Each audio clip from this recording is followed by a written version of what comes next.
This week, the world of military strategy was jolted by a familiar, disruptive voice, one that has never shied away from challenging the status quo or stirring debate at the highest levels of defense planning. Former President Donald Trump, speaking at a high-profile military summit in San Diego, reignited a conversation many thought was long settled. He called for the U.S. Navy to bring back its legendary Iowa-class battleships, a move that instantly captured headlines and sparked intense discussion among military experts and the public alike. These massive warships, once the pride of the American fleet, are icons of a bygone era. For decades they dominated the seas with their sheer size, firepower, and unmistakable silhouette. Yet they have been out of service for years, their decks silent, their guns cold, and their legacy preserved mostly in museums and history books. Trump, however, sees these giants as the key to restoring American naval dominance, a symbol of strength that can't be ignored or underestimated. He argues that the presence of such formidable ships would send a clear message to both allies and adversaries. The United States is ready to project power and defend its interests anywhere in the world. "We need battleships," Trump declared to a packed auditorium, his voice echoing with conviction. "We need ships that can take a punch and deliver a knockout blow." The crowd responded with enthusiastic applause, reflecting a deep-seated nostalgia for the days when American battleships ruled the waves.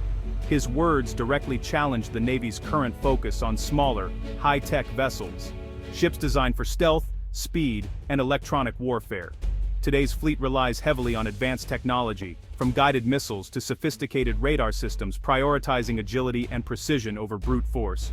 Trump's vision is a return to basics, raw power, imposing presence, and the kind of visible might that once defined American sea power. He believes that the psychological impact of seeing a battleship on the horizon is unmatched, and that such ships would deter aggression simply by existing. The announcement comes at a critical time, as the Pentagon finalizes its next budget. Trump's proposal puts new pressure on military planners, forcing them to reconsider long-term strategies and the balance between tradition and innovation. The debate is not just about ships, but about the very identity of the U.S. Navy. Trump argued that today's fleet is too reliant on vulnerable, expensive technology, systems that could be disabled by cyber attacks or electronic warfare. He questioned whether sleek, high-tech ships can truly withstand the rigors of modern combat, or if they leave American sailors exposed to new kinds of threats. In his vision, the future of the Navy is one where American sailors are protected by thick steel armor, not just layers of digital code. He painted a picture of ships that can absorb damage and keep fighting, embodying resilience and toughness in the face of adversity. The proposal taps into a powerful nostalgia for visible, undeniable military might, a time when battleships were floating fortresses, and their presence alone could shape the course of history. For many, the idea evokes pride and a longing for the clarity of past victories. Now a national debate is raging. Should American sea power be defined by stealth and precision, or by brute force and resilience? As policymakers, military leaders, and citizens weigh in, the future of the U.S. Navy and its role on the world stage hangs in the balance. When Donald Trump talks about battleships, he always comes back to one key point: the power and reliability of steel. In his view, steel isn't just a material, it's a symbol of American strength and resilience. Trump often highlights how, in the past, the U.S. Navy relied on thick, heavy steel armor to protect its ships, making them nearly indestructible in battle. He's been openly critical of the Navy's shift toward lighter materials like aluminum, sometimes dismissively referring to them as aluminum foil. Trump argues that while aluminum may make ships faster or cheaper to build, it comes at the cost of real protection and durability. According to Trump, today's modern warships, such as the littoral combat ships, are simply too fragile to withstand the realities of modern warfare. He believes that these ships, designed for speed and versatility, sacrifice the toughness needed to survive a direct hit. Trump frequently points to the legendary Iowa-class battleships, which boasted up to 17 inches of solid steel armor. He describes them as floating fortresses, massive, imposing, and built to take a beating and keep fighting. In Trump's view, a ship that can take damage and remain operational is far more valuable than a high-tech vessel that might be knocked out of action by a single missile strike. He believes survivability should be the top priority. He often cites incidents, like the USS John S. McCain collision, as proof that today's ships are more vulnerable than ever. raising concerns about the safety of American sailors and the effectiveness of modern shipbuilding choices. For Trump, steel represents not just physical strength, but a commitment to proven, time-tested technology. In contrast, he sees the reliance on aluminum as a risky bet on unproven ideas that could put lives at risk. By championing the return of steel-hulled battleships, Trump is calling for a renewed focus on military fundamentals, durability, protection, and the ability to withstand the harshest conditions of war. He argues that in any conflict, the ability to endure an attack is just as important as the ability to strike back. For Trump, true naval power is measured not only by firepower, but by the strength to survive and keep fighting. Trump also questions the cost and effectiveness of modern missile systems. He argues the Iowa-class's 16-inch guns offer reliable, cost-effective firepower. We spend millions on one missile, but these guns can fire a shell the size of a Volkswagen for less, he said. Each gun can hurl a 2,700-pound shell over 20 miles, providing overwhelming support for troops ashore.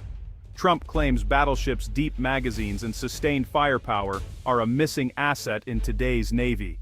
He warns that relying on limited expensive missiles creates a strategic vulnerability.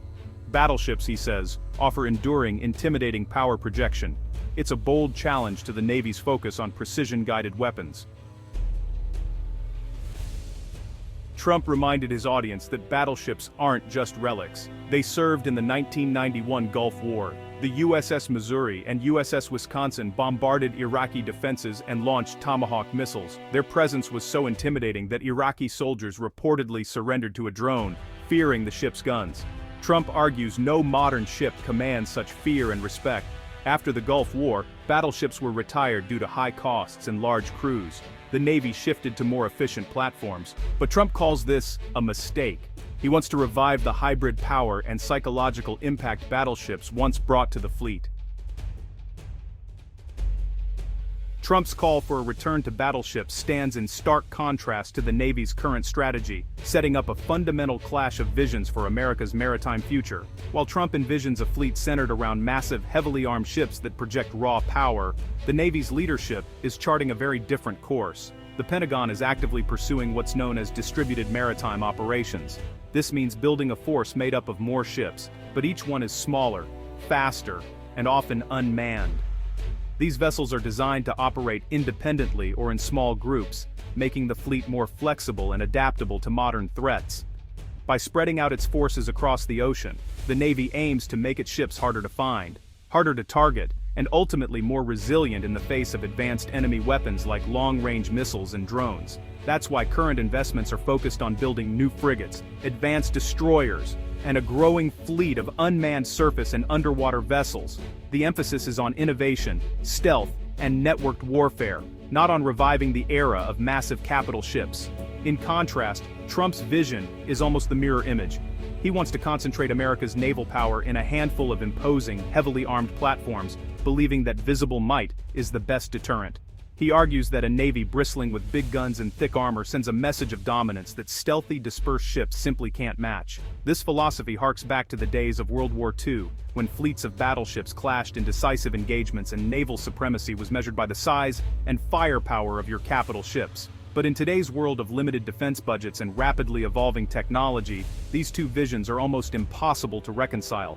Every dollar spent reactivating old battleships is a dollar not spent on the next generation of naval warfare. Reactivating and modernizing battleships would require billions in funding, diverting resources away from future-focused programs that could define naval power for decades to come.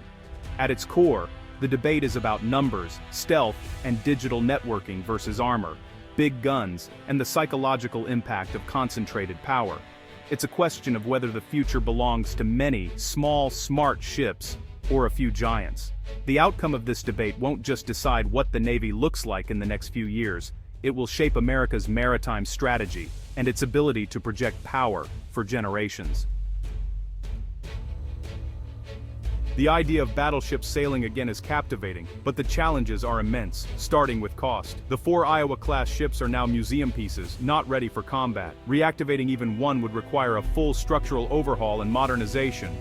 Their electrical, communication, and radar systems are obsolete and would need total replacement.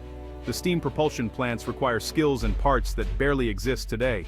Experts estimate reactivation could cost billions, rivaling a new destroyer. Manning is another hurdle. Each battleship needs 1,800 crew, compared to 300 for a modern destroyer. Specialized training pipelines would have to be rebuilt from scratch. Funding this effort would mean cutting other critical defense programs. The central question: does a battleship's unique power justify the massive investment? Many experts ask, could a battleship survive modern warfare? Their armor was designed before hypersonic missiles and advanced torpedoes. Battleships are huge, slow, and easy to spot, prime targets for precision-guided weapons. Modern submarines and sea-skimming missiles could overwhelm their defenses. Upgrading defensive systems would be essential, but the basic design remains vulnerable. Critics argue that investing in inherently outdated platforms is a strategic error. They believe survivability now depends on stealth, speed, and distributed networks. The age of thick armor and sheer size may be over.